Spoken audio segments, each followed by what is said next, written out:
నేటి దిన ఉత్తర ప్రత్యుత్తరాల భాగముగా కీర్తన గ్రంథము 116వ అధ్యాయము నల్లి రామన వచ్చి నడిపించవలసిందిగా మనం చేస్తాం. మరణ బంధము నన్ను చుట్టుకొని ఉండను, పాదాలకు వేదనలు నన్ను పట్టుకొని ఉండను, శ్రమయు దుఃఖములు నాకు కలిగను.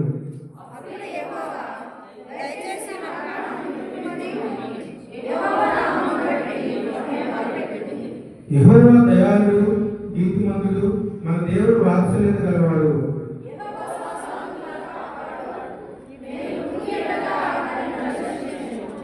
నా ప్రాణమా యెహోవా నీకు క్షేమం విశ్రమింపజేసి ఉన్నాడు. తిరిగి నీ విశ్రాంతిలో ప్రవేశించుము.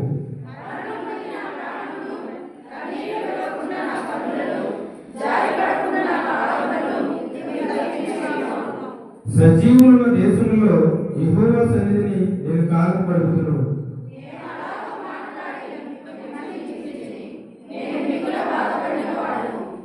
నేను తొందరపడిన వాడిని, ఏ మనుషులను నమ్మదగిన వాడు కాడనుకుంటుని.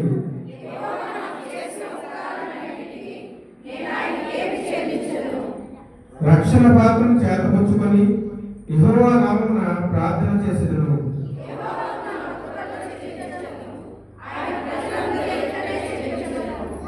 యెహోవా భక్తుల మరణము ఆయన దృష్టికి విలువగలది.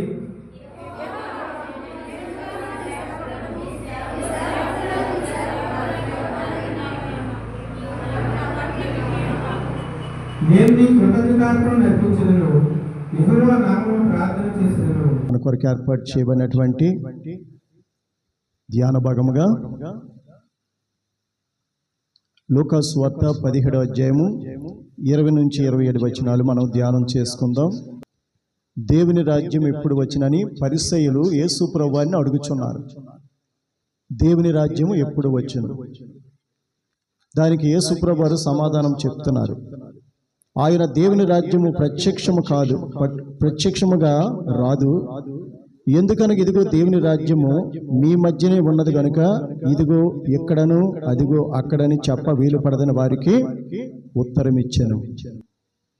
దేవుని రాజ్యము పరలోక రాజ్యం. చాలా మంది ఏమనుకుంటారంటే దేవుని రాజ్యం అన్నా పరలోక రాజ్యం అన్నా ఒకటే అనుకుంటారు. కానీ యేసుక్రీస్తు ప్రభువారు ఇక్కడ స్పష్టంగా చెప్తున్నారు. వాళ్ళు అడిగారు దేవుని రాజ్యం ఎప్పుడు వస్తుందని యేసు ప్రభుని అడగగా యేసు ప్రభువారు దేవుని రాజ్యము ప్రత్యక్షముగా రాదు. ఎందుకంటే దేవుని రాజ్యం మీ మధ్యనే ఉన్నది, మీలోనే ఉంది, మీతోనే ఉన్నది. కాబట్టి ఇదిగో అక్కడ ఉంది, ఇదిగో ఇక్కడ ఉందని చెప్ప వీలు పడదు. దేవుని స్తోత్రం. ఎక్కడుందటండి దేవుని రాజ్యం? మన మధ్యనే ఉంది, మనలోనే ఉంది, మనతోనే ఉంది. ఆయన యొక్క దేవుని రాజ్యము భూమి మీద ఉన్నటువంటి మనుషులందరి హృదయాల్లో, జీవితాల్లో, కుటుంబాల్లో కట్టడానికే యేసు ప్రభువారు ఈ లోకానికి వచ్చారు. యాలయనగా మనకు శిశువు పుట్టెను, మనకు కుమారుడు అనుగ్రహించబడెను. ఆయన భుజముల మీద రాజ్యభారము ఉండేను. ఏ రాజ్యభారము? దేవుని యొక్క రాజ్యభారము ఆయన భుజముల మీద వేసుకుని ఈ లోకానికి వచ్చారు. ఆయన భుజం మీద ఉందంట. ఏంటంటే ఈ ప్రపంచంలో మనుషులందరూ హృదయాల్లో దేవుని యొక్క రాజ్యాన్ని కట్టాలి. ప్రతి జీవితంలో, ప్రతి కుటుంబంలో కూడా దేవుని యొక్క రాజ్యము కట్టడం కోసం ఆ భారాన్ని ఆయన భుజముల మీద వేసుకొని మన మధ్య ఒక శిశువుగా పుట్టాడు, ఒక కుమారుడిగా అనుగ్రహించబడ్డాడు. దేవుని స్తోత్రం. కాబట్టి దేవుని రాజ్యం అనగా పరలోక రాజ్యం అనగా అవి వేరువేరైన సత్యాన్ని మనం గ్రహించాలి. దేవుని రాజ్యం అనేది ఈ లోకంలోనే ప్రతి విశ్వాస యొక్క హృదయంలో, జీవితంలో కట్టబడాలి. ఆయన కట్టుకుంటే మనం కట్టుట ప్రయాసం వ్యర్థమే అంటున్నాడు. ఆయన కాపాడుకుంటే మనకి కావలింట వ్యర్థమే అని చెప్తున్నారు. అలాగే మనం వేకువ లేచి చాలా రాత్రి వరకు పండుకొని కష్టార్జితమైన ఆహారం తించునుండట వ్యర్థమే. దేవుని స్తోత్రం.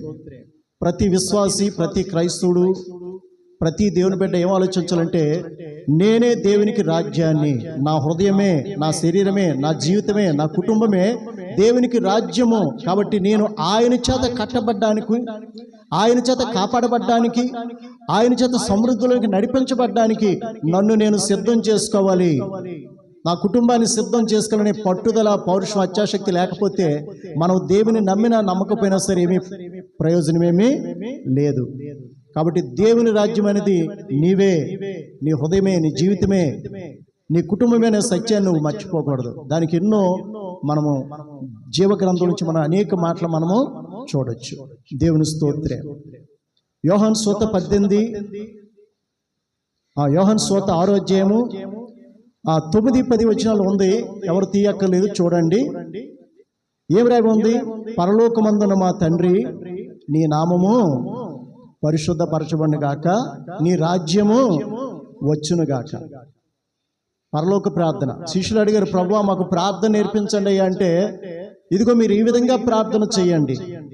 ఏంటా ప్రార్థన అంటే చాలా విలువైంది. పరలోకమందున మా తండ్రి, నీ నామము భూమి మీద కూడా పరిశుద్ధపరచబడును గాక, నీ రాజ్యము భూమి మీద ఉన్నటువంటి మనుషు హృదయాల్లో, జీవితాల్లో, కుటుంబాల్లో కూడా కట్టబడును గాక, నీ చిత్తము పరలోకమందు నెరవేరినట్లు భూమి యందు కూడా నెరవేరును గాక.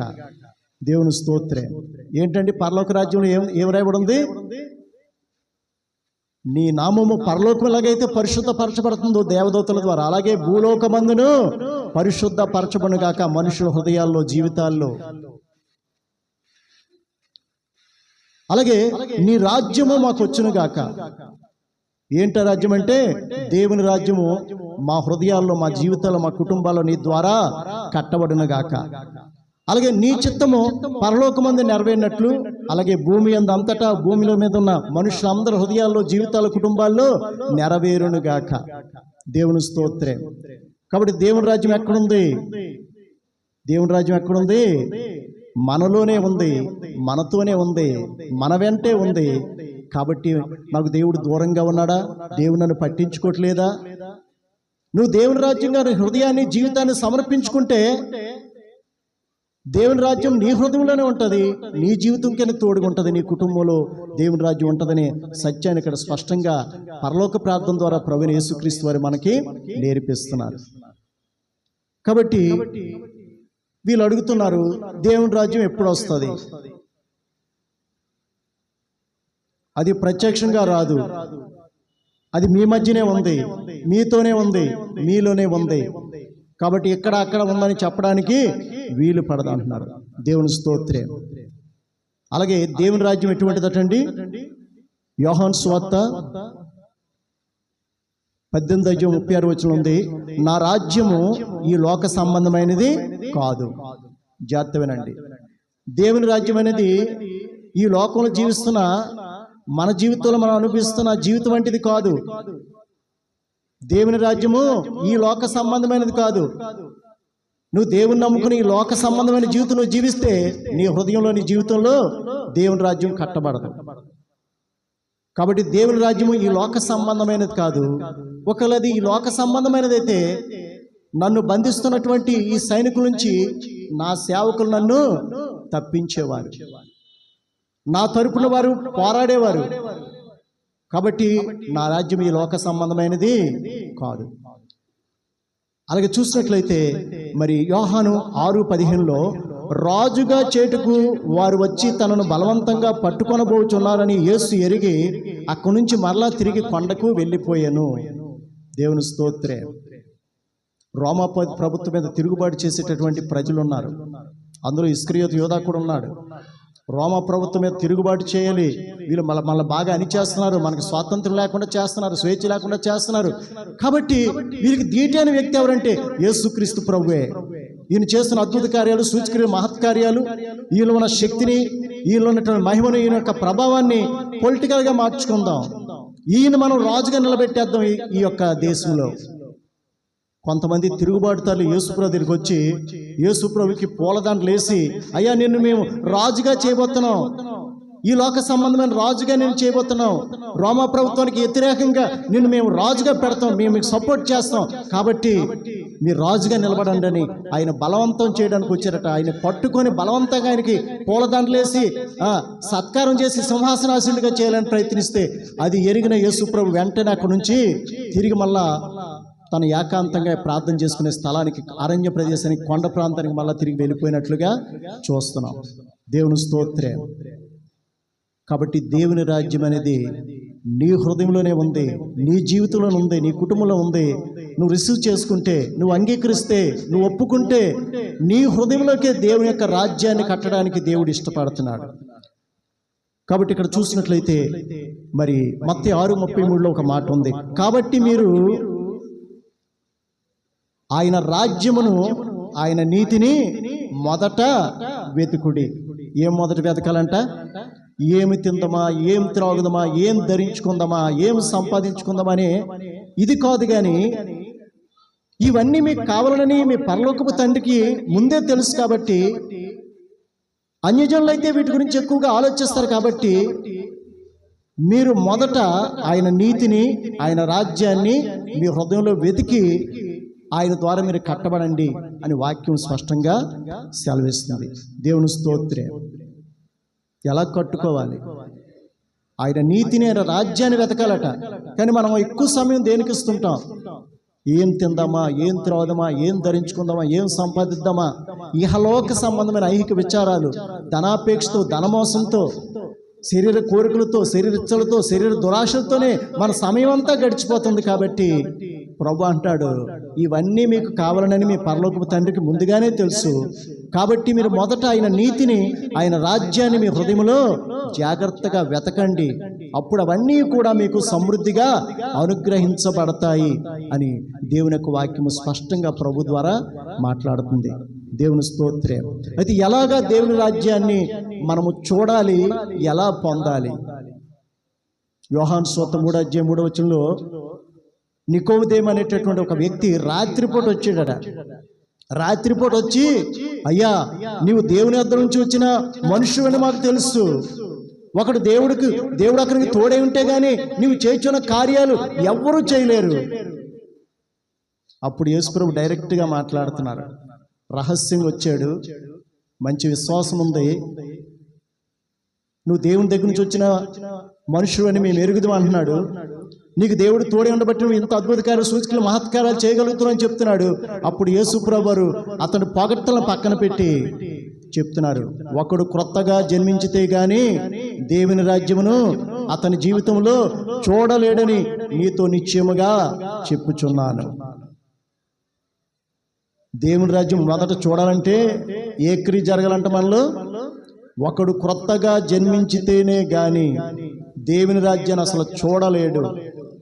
రెండో మాట చెప్తున్నాడు, ఒకడు నీటి మూలముగాను ఆత్మ మూలముగాను జన్మించితే గాని పరలోక రాజ్యములో ప్రవేశింపలేడు. దేవుని స్తోత్రం. మారు మనసు పొందితే దేవుని రాజ్యం మన హృదయంలో కట్టబడుతుంది. అంతేకాదు, మారు మనసు పొందిన నీవు నీటి మూలముగా, అనగా బాప్తిస్మం తీసుకున్న ద్వారా, బాప్తిస్మం తీసుకున్న మరుక్షణమే పరిశుద్ధాత్మ అభిషేకం పొందుకున్న ద్వారా పరలోక రాజ్యంలో నువ్వు ప్రవేశిస్తావని దేవుని యొక్క వాక్యం స్పష్టంగా సెలవిస్తుంది. మొదట దేవుని రాజ్యంగా నువ్వు కట్టబడకపోతే పరలోక రాజ్యంలో నీ కోసం ఆయన కట్టడు. నువ్వు ఇక్కడ కట్టించుకోవాలి, కట్టబడాలి. నీవే కాదు, నీ కుటుంబ సభ్యులందరూ కూడా వారి హృదయాలు, జీవితాలు దేవుని యొక్క వాక్యం చేత కట్టబడాలి. మారు మనసు పొందిన జీవితాలు కలిగి ఉండాలి. అలాగే బాప్తిస్మం తీసుకోవాలి, దేవుని అభిషేకం పొందుకోవాలి. ఈ క్రియలు జరగకుండా ఏ వ్యక్తి కూడా పరలోక రాజ్యంలో ప్రవేశింపలేడని నీతో నిశ్చయముగా చెప్పుచున్నానని అక్కడ నికోదేముతో చెప్పినట్లుగా మనం చూస్తున్నాం. మొదట ఏం కట్టబడాలి? పరలోక రాజ్యానికి వెళ్ళాలంటే ప్రతి ఒక్కరు ఏం కట్టుకోవాలి? దేవుని చేత కట్టబడాలి. ఏంటా కట్టబడ్డం అంటే దేవుని రాజ్యముగా నువ్వు కట్టబడాలి. నీ హృదయం, నీ జీవితం దేవునికి రాజ్యంగా ఉండాలి. ఆ రాజ్యం మీద సింహాసనాసీనుడై ప్రభు అయిన యేసుక్రీస్తు వారి సింహాసనాసీనుడై ఉండి ప్రభు అయింది నిన్ను ఏలాలి. అప్పుడు నువ్వు దేవుని రాజ్యంగా కట్టబడతావు. దేవుని రాజ్యంగా కట్టబడిన నీవు పరలోక రాజ్యానికి వారసుడు అవుతావు. దేవుని స్తోత్రం. అలాగే చూసినట్లయితే దేవుని రాజ్యంగా నువ్వు కట్టబడిన తర్వాత నువ్వు ఎలా జీవించాలి, నీ స్వభావం ఎలాగుండాలి, నీ జీవిత విధానం ఎలాగుండాలి, నీ ఆలోచన సరళ ఎలాగుండాలంటే చూడండి, మత్తయి సువార్త 18:29-30 వచనాలు. ఆయన దేవుని రాజ్యం నిమిత్తము ఇంటినైనను, భార్యనైనను, అన్నదమ్ములనైనను, తల్లిదండ్రులను, పిల్లలనైనను విడిచిపెట్టని వాడు దేవుని రాజ్యంకి హక్కుదారుడు కాడు. దేవుని స్తోత్రం. చాలా మంది అనుకుంటే వీళ్ళందరినీ విడిచిపెట్టాలా, తల్లిదండ్రులు విడిచిపెట్టాలా, దేవుని రాజ్యం నిమిత్తము తల్లిదండ్రులు విడిచిపెట్టాలా, అన్నదమ్ముల అక్కచెలు విడిచిపెట్టాలా, భార్య బిడ్డలు విడిచిపెట్టాలా అంటే ఆ యొక్క వాక్యం యొక్క అర్థం ఏంటంటే వారిలాగా నువ్వు ఉండకూడదు. నువ్వు నీ హృదయంలో దేవుని రాజ్యం కట్టబడిన తర్వాత, నీ జీవితం దేవుని రాజ్యంగా కట్టబడిన తర్వాత నీ మీద ఏ మనుషుల యొక్క ప్రమేయం ఉండకూడదు, ఏ మనుషుల యొక్క జోక్యం నీ ఆధ్యాత్మిక జీవితంలోకి రాకూడదు, నీ ఆత్మీయ స్థితిలోకి రాకూడదు. నీవు దేవుడు తప్ప మధ్యలో ఎంత గొప్ప వ్యక్తి వచ్చి నీకు అడ్డుపడినా సరే పక్కన పెట్టమని చెప్తున్నాడు దేవుడు. దేవుని రాజ్యం నిమిత్తము తల్లిదండ్రులైనా, అన్నదమ్ములైనా, అక్క చెల్లెలైనా, భార్య పిల్లలైనా విడిచిపెట్టని వాడంటే వాడిని పూర్తిగా విడిచిపెట్టమని కాదు దాని అర్థం. విడిచిపెట్టడం అంటే నీ యొక్క ఉద్యమంలోకి, నీ యొక్క విశ్వాసంలోకి, నీ యొక్క ఆత్మీయతలోకి, నీ యొక్క భక్తి జీవితంలోకి దేవుని రాజ్యంగా కట్టబడిన నీ జీవితాన్ని ఆటంకపరిచే ఏ గొప్ప వ్యక్తి అయినా, తల్లి అయినా కావచ్చు, తండ్రి అయినా కావచ్చు, కుమారుడైనా కావచ్చు, కుమార్తె అయినా కావచ్చు, ఎవరైనా సరే నీ ఆధ్యాత్మిక జీవితంలోకి వచ్చి ప్రమేయంగా రాకూడదు, అలాగే జోక్యము చేసుకోకూడదు. అప్పుడు నువ్వు దేవుని రాజ్యంగా స్థిరంగా దేవుళ్ళో ఉంటావు. అలా కాకుండా నేను దేవుని రాజ్యంగా కట్టబడ్డాను, మా నాన్న ఇలాగ అంటున్నాడు, మా అమ్మ ఇలాగ అంటుంది, నా భార్య ఇలాగ అంటుంది, నా పిల్లలు ఇలాగ అంటున్నారు, వెళ్ళొద్దు అంటున్నారు, ఎప్పుడు ఒకసారి వెళ్ళండి కానీ రోజు వెళ్ళకండి అంటున్నారు, ఆదివారం నెలకొకసారి వెళ్తే సరిపోద్దాని, ఇలాగ నువ్వు కానీ ఇంకెవరి మాటలు నువ్వు విన్నావంటే నీ హృదయంలోంచి దేవుని రాజ్యాన్ని ఏం చేస్తాడు? దేవుడు తీసేస్తాడు. దేవుని స్తోత్రం. ఈ వ్యక్తి నాకు, నా మాటలకి, నా యొక్క సన్నిధికి విలువ ఇవ్వట్లేదు కాబట్టి, వీళ్ళు ఫలించరు కాబట్టి వేస్ట్ అని చెప్పి దేవుని రాజ్యాన్ని తీసి పక్కన పడేస్తాడు. కాబట్టి దేవుని రాజ్యం నిమిత్తం మనం పూర్తిగా సమర్పించుకోవాలి.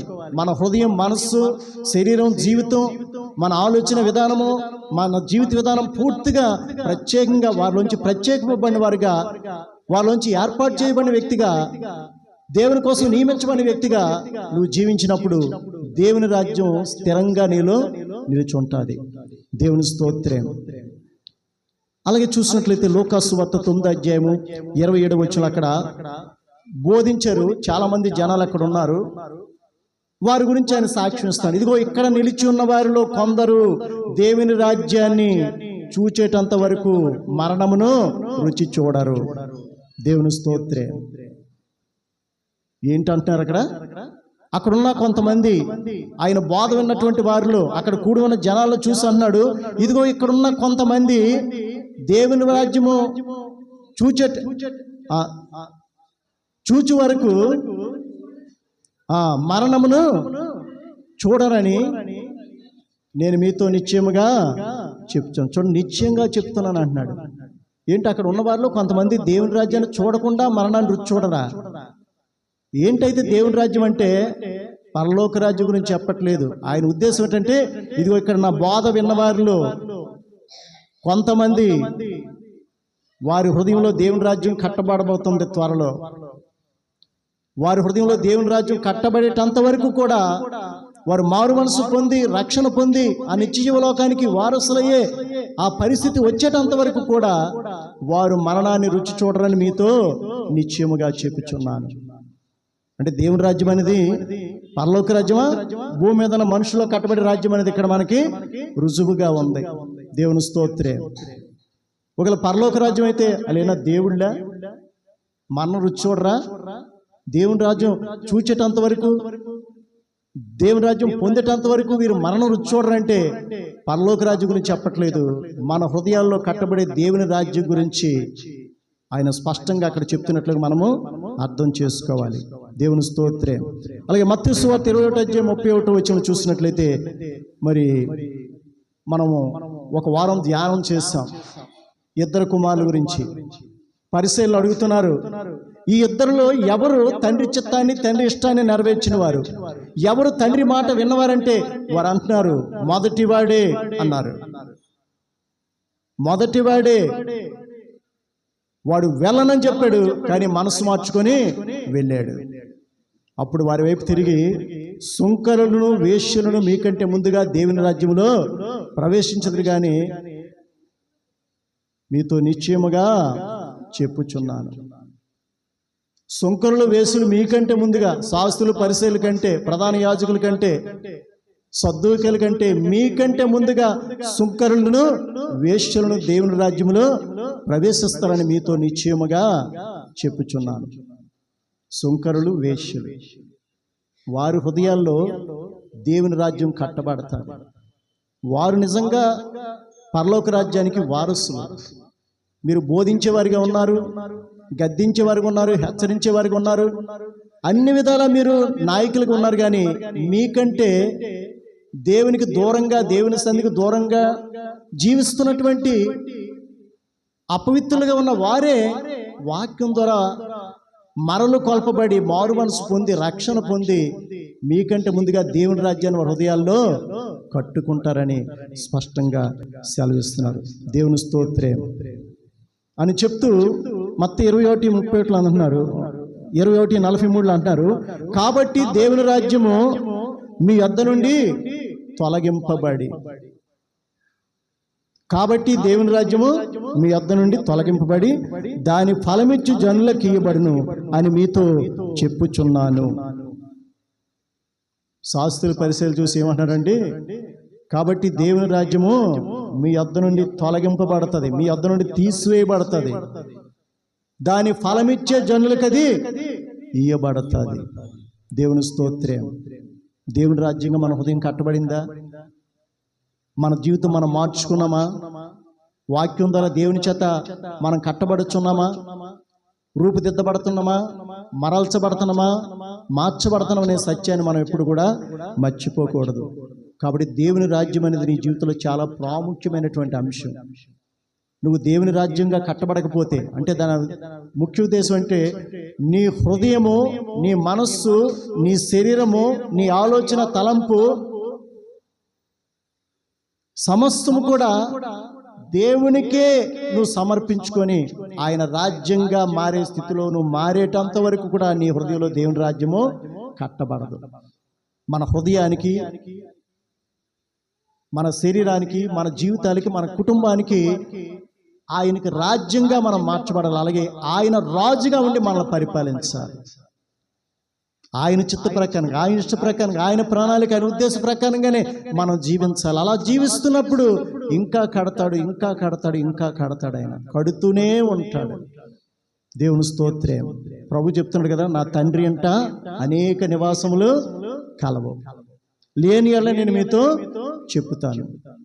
నేను మీకు స్థలము సిద్ధపరచి వెలుచున్నాను. నేను మీకు స్థలము సిద్ధపరిచిన ఎడల నేనుండు స్థలములో మీరును ఉండిలాగున మరలా వచ్చి నేనే స్వయంగా మిమ్మల్ని తీసుకొని వెళ్తాను. అక్కడ ఆయన కడుతున్నాడు. ఇక్కడ నువ్వు కట్టించుకోకపోతే అక్కడ నీకు కట్టడం ఆగిపోద్ది. ఇక్కడ దేవుని రాజ్యంగా నీ హృదయము, నీ జీవితం కట్టబడకపోతే అక్కడ పని ఆగిపోద్ది. ఒకవేళ కడుతూ కడుతూ మధ్యలో ఆగిపోయావా? దేవుని రాజ్యం కట్టకుండా ఆటంకం కలిగించే క్రియలు నువ్వు చేస్తున్నావా? పరలోక రాజ్యంలో నీ కోసం తండ్రి సిద్ధపరుచున్నటువంటి ఆ నివాసం అక్కడ ఆగిపోద్ది. ఇక్కడ నువ్వు ఎంత కట్టించుకుంటావో, ఎంత కట్టుదిట్టంగా నీ యొక్క ఆధ్యాత్మిక జీవితాన్ని కట్టుకుంటావో అంత శృంగారంగా, అంత అందంగా, అంత జ్ఞానంగా, అంత కంఫర్ట్గా దేవుడు నీకు అక్కడ పరలోక రాజ్యంలో నివాసాన్ని సిద్ధపరుస్తాడు. దేవుని స్తోత్రం.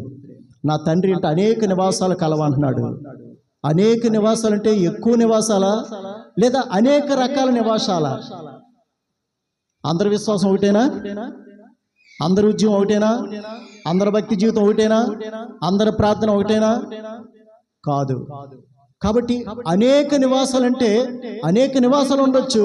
కానీ ఏ వ్యక్తి యొక్క విశ్వాసాన్ని బట్టి, సమర్పణ బట్టి, ఉద్యమాన్ని బట్టి, ఆత్మీయతను బట్టి, ప్రార్థన బట్టి ఆ మంచి నివాసం వారి కోసం కడతాడేమో. దేవుని స్తోత్రం. మరి కొంతమంది భక్తులు కొన్ని ఉపమానాలు చెప్తుంటారు. ఏ వ్యక్తి యొక్క జీవితాన్ని బట్టి, సమర్పణ బట్టి, ప్రార్థన బట్టి ఆయనకు అనుకూలమైన గృహమే, ఆయనకు ఆధిక్యమైన గృహమే కడతారని మరి కొంతమంది మరి దైవజనులు కొన్ని ఉపమానాలు చెప్తూ ఉంటారు. కాబట్టి తండ్రి అంటే అనేక నివాసాలు ఉన్నాయంటున్నాడు, లేవంటలేదు, ఉన్నాయంటున్నాడు. నేను మీకు స్థలం సిద్ధపరచా వెలుచున్నాను అంటున్నాడు. నేను వెళ్ళి స్థలము సిద్ధపరిచిన వల్ల నేనుండే స్థలంలో మీరు ఉండేలాగా మరలా నేనే స్వయంగా వచ్చి మిమ్మల్ని తీసుకొని వెళ్తాను. దేవుని స్తోత్రం. ప్రతి విశ్వాసి, ప్రతి ఆత్మీయుడు, ప్రతి దేవుని బిడ్డ నీ జీవితంలో ప్రతి క్షణం జ్ఞాపకం చేసుకోవాల్సిన విషయం ఏంటంటే, దేవుని రాజ్యం కట్టబడుతుందా, పెరికివేయబడుతుందా? దేవుని రాజ్యాన్ని కట్టడానికి అనుకూలంగా నేను ఉన్నానా, ప్రతికూలంగా నేను ఉన్నానా? దేవుడు కడుతుంటే నేను సహకరిస్తున్నానా, లేదంటే నేను తృణీకరిస్తున్నానా? నేను ఆయన యొక్క ప్రణాళికను, ఉద్దేశాలు తలక్రిందులు చేసే వ్యక్తిగా ఉన్నానా అని మనల్ని మనం పరిశీలన చేసుకుంటూ దేవుల్లో మనం కట్టబడ్డానికి మనం ఎక్కువగా ఇష్టపడాలి. దేవుని స్తోత్రం. అయితే ఇక్కడ చూసినట్లయితే మరి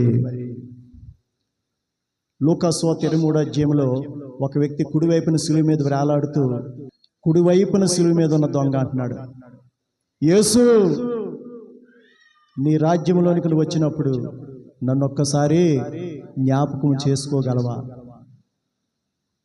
ఎక్కడ మారు మనసు పొందాడు? శిలువ మీద మారు మనసు పొందాడు. ఎక్కడ బాప్తిసం తీసుకున్నాడు? శిలువ మీదే యేసు రక్తంతో బాప్తిసం తీసుకున్నాడు. ఎక్కడ సాక్ష్యం ఇస్తున్నాడు?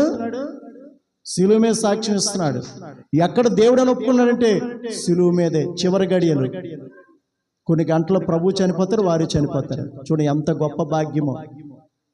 ఒకే ఒక పాఠం. ఏంటా పాఠం అంటే, ఆయన ఉన్న ఓర్పు, ఆయన ఉన్న సహనం, ఆయన తిరిగి వారి కోసం చేస్తున్న ప్రార్థన అతని హృదయాన్ని మార్చేసి, అతడు గజ దొంగ, అతడు నరహంతకుడు, దొంగ. ఒక్క యేసు ప్రభు యొక్క మాటలు 7 మాటలు విన్నాడు. కుడివైపునున్న దొంగ అన్నాడు, రక్షకుడు అంటున్నావు కదా, నిన్ను నువ్వు రక్షించుకో, మమ్మల్ని కూడా రక్షించు. వెంటనే వాడిని గద్దించి అంటాడు కుడివైపున దొంగ, దేవునికి భయపడవా? నువ్వు దేవునికి భయపడవా? ఇది మనకైతే ఇది న్యాయమే. మనం చేసిన పాపానికి, తప్పులకి శిక్ష అనుభవిస్తున్నాం. ఇది ఆయనకి అన్యాయం. ఆయన ఏ తప్పు చేయలేదు. చూడండి ఎంత గొప్ప సాక్ష్యం. కిందన భయంకర మనుషులు మారణాయుధాలు పట్టుకొని ఉన్నారు. శాస్త్రులు, పరిసయ్యులు, ప్రధాన యాజకులు, ప్రజలు, పెద్దలు, శతాధిపతులు, సహస్రాధిపతులు, సైనికులు, భయంకరమైనటువంటి మనుషులు ఉన్నారు. వాళ్ళ ఎదుట ధైర్యంగా సాక్ష్యం చెప్తున్నాడు. ధైర్యంగా సాక్ష్యం చెప్పి చివరికి ఆ మంచి అవకాశాన్ని ఉపయోగించుకుంటున్నాడు. యేసు నీ రాజ్యంలోనికి వచ్చినప్పుడు నన్ను ఒకసారి జ్ఞాపకం చేసుకోగలవంటే ప్రభు అంటే ఏం చెప్పారండి? నేడే నీవు నాతో పరదేశులో ఉందువని నీతో నిశ్చయముగా చెప్పుచున్నాను.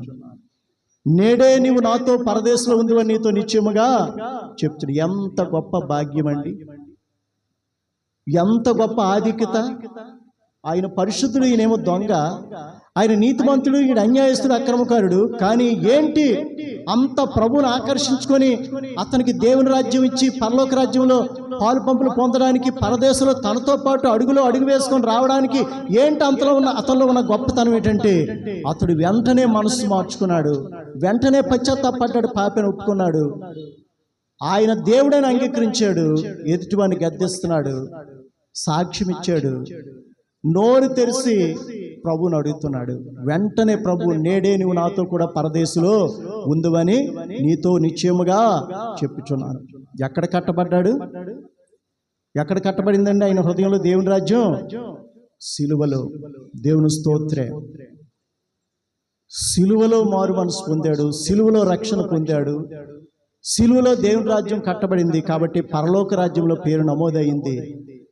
అంతేకాకుండా ఒక గజ దొంగని తనతో పాటు మొట్టమొదట నరుల తరపున మనుష్య కుమారుడిగా పుట్టినటువంటి ప్రభు, అరే ఒక గజ దొంగ నాతో అడుగులు అడిగేసుకొని పరదేశంలోకి రావడం ఏంటి? ఎంట్రన్స్ ఫస్ట్ ఒక దొంగ ఏంటి అని అనుకున్నాడా? దేవుని స్తోత్రం. ఒక గజ దొంగకి గొప్ప భాగ్యము దక్కింది. ఎన్నో సంవత్సరాల నుంచి వాక్యం వింటున్నాం. మనలో ఎంత మార్పు వచ్చింది, ఎంత దేవుని చేత మనం కట్టబడిన వారంగా ఉన్నాం. ఆయనైతే ఎన్నో ఆశలు పెట్టుకున్నాడు మన మీద. దేవుడు ఎవరి ముందు చూశాడో వాడిని నిర్ణయించాడట. మన అందరినీ దేవుడు చూచి నిర్ణయించాడు. ఏంటంటే మనము తన కుమారుని యొక్క స్వారూప్యత గలవారం అగుటకు యోగ్యులమని ఎంచి వెంటనే నిర్ణయించాడు. తన కుమారుడైనటువంటి యేసుక్రీస్తు యొక్క స్వారూప్యము పొందడానికి అర్హులమైనట మనం నమ్మి మనం నిర్ణయించాడట. నిర్ణయించిన వాడు ఊరుకోలేదు, నిర్ణయించి మనల్ని పిలిచి మనల్ని నీతిమంతులుగా చేశాడు. నీతిమంతులుగా చేసిన మనల్ని తన మహిమతో నింపాడు. తన మహిమ అంటే పరిశుద్ధాత్మ శక్తితో నింపాడు. దేవుని స్తోత్రం. దేవుడు మన పట్ల ఉన్న ప్రణాళికలు, ఉద్దేశాలు ఎంత గొప్పవో మనం గమనించుకోగలుగుతున్నామా? ఆయన ప్రేమ, మన పట్ల ఉన్న ప్రేమ ఎంత గొప్పదో మనము గుర్తు చేసుకోగలుగుతున్నామా? నిజంగా మనం మారు మనసు పొందామా? నిజంగా మనం రక్షణ పొందామా? నిజంగా ప్రభు చేత కట్టబడిన జీవితాలతో మనం దేవుని వెంబడిస్తున్నామా? దేవుని రాజ్యం మన హృదయంలో, మన జీవితంలో, మన కుటుంబంలో ఉందా లేదనే ప్రశ్న మనం వేసుకోవాలి. దేవుని స్తోత్రం. చూడండి, 1 కొరింథీ 15వ అధ్యాయము 24వ వచనం.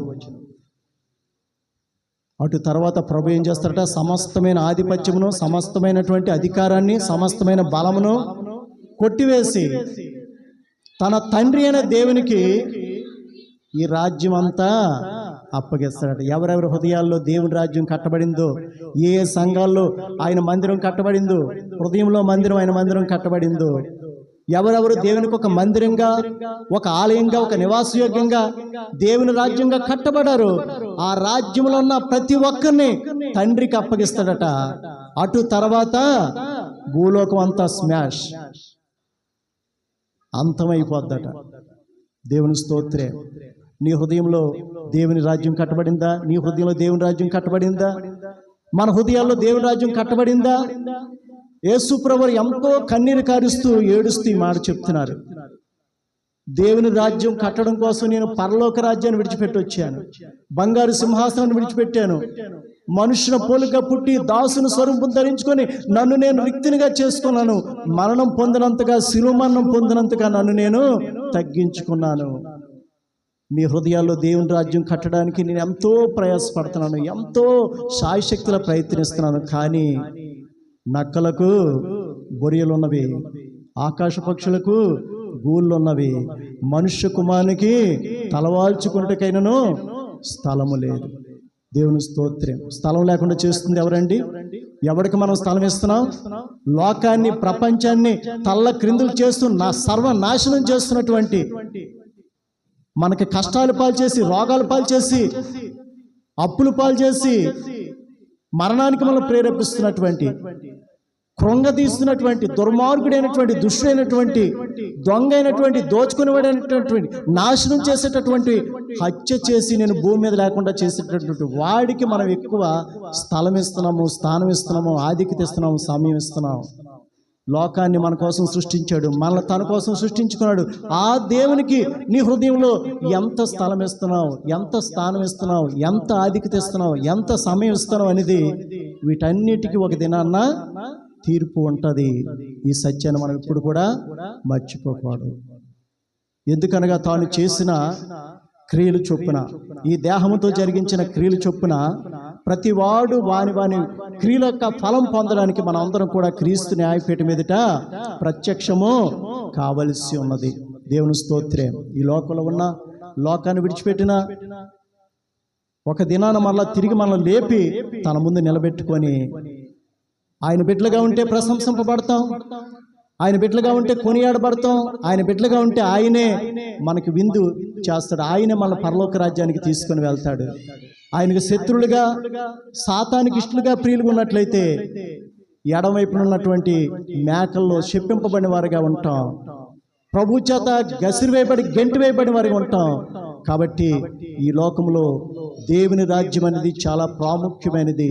నీవే ఆ రాజ్యము, నీ హృదయమే ఆ రాజ్యము, నీ జీవితమే ఆ రాజ్యము, నీ కుటుంబమే ఆ రాజ్యం అనే సత్యాన్ని నువ్వు ఎప్పుడు కూడా మర్చిపోకూడదు. కాబట్టి మనం సృష్టించిన సృష్టికర్తకి, మనకు స్వరూపం పోలికిచ్చిన ఆ ప్రభువుకి, మనకు ఊపిరి పోసి సకల మార్గాలు, మన ఆయుష్, మన యొక్క దినాలు అన్నీ కూడా తన ఆధీనంలో ఉంచుకున్న ప్రభువుకే మనం లోబడాలి. ఆయన కొరకే మనం కట్టబడాలి, ఆయన కోసమే మనం జీవించాలి. ఇప్పుడు ఆయన మనతో జీవిస్తే, మనం ఈ లోకాన్ని విడిచిపెడితే మనం ఆయనతో జీవించవలసినటువంటి పరిస్థితులు ఉన్నాయనే సత్యాన్ని మనం ఎప్పుడు కూడా మర్చిపోకూడదు. దేవుడి పరిశుద్ధ మాటలు మనందరి వినికిల్లో, హృదయాల్లో నూరంతులుగా ఫలింప చేయనుగాక. ఆమేన్. ప్రార్థన చేసుకుందాం. ప్రార్థన.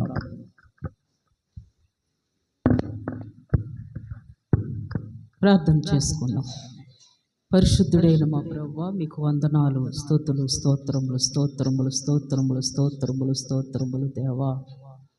మీ దాసులు నిలవబెట్టుకొని దేవా, మీ రాజ్య సువార్తను మాకు అందించినందుకు లెక్కలేని వందనాలు దేవా.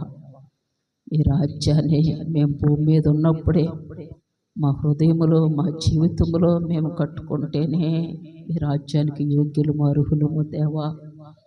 ఈ లోకములో మీ వాక్యము విని, వాక్యం ద్వారా మా మనస్సులో మార్చుకొని అయ్యా, ఈ లోక యాత్రలో ఓర్పు సహనము కలిగి అయ్యా మిమ్మల్ని స్తుతించుకుంటూ, ధ్యానించుకుంటూ, మీ ఆలోచన కలిగి, మీ మనస్సు కలిగి అయ్యా మీలో స్థిరముగా బలముగా నిలిచి ఉన్నప్పుడు దేవా అయ్యా మీ రాజ్య మహిమను మేము చూడగలుగుతాము స్వామి. అయ్యా మిమ్మల్ని ఈ లోకములో దేనికంటే మిమ్మల్ని మేము ప్రధానమైన స్థానముగా గురిగా పెట్టుకున్నప్పుడు దేవా, మిమ్మల్ని ఎక్కువగా ప్రేమించినప్పుడు స్వామి, మీ వాక్యం మా హృదయంలో నిలిచి ఉంటుంది దేవా. అప్పుడు మేము అన్ని విషయాల్లో అయా ఆశీర్వదించబడతాము దేవా. అలాంటి కృపా భాగ్యము ప్రతి ఒక్కరికి, ప్రతి కుటుంబానికి దయచేయండి స్వామి. మీ రాజ్యం అంటే ఏంటో, మీరంటే ఏంటో, మీ వాక్యం అంటే ఏంటో, మీ సన్నిధి అంటే ఏంటో, మీ ప్రేమ ఏంటో గొప్ప గ్రహింపు అందరికీ దయచేయండి స్వామి. మీ కృప, మీ క్షేమం అనుగ్రహించమని యేసు నామమున అడుగుచున్నాం తండ్రి. ఆమేన్.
ఎందుకంటే రాజ్యము బలము మహిమ నిరంతరం నీవే ఉన్నావు తండ్రి.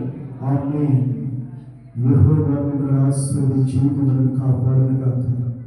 యేసుక్రీస్తు ప్రభువు తన సన్నిధిని మీద ప్రకాశింపజేసి మిమ్మల్ని కరుణించును గాక.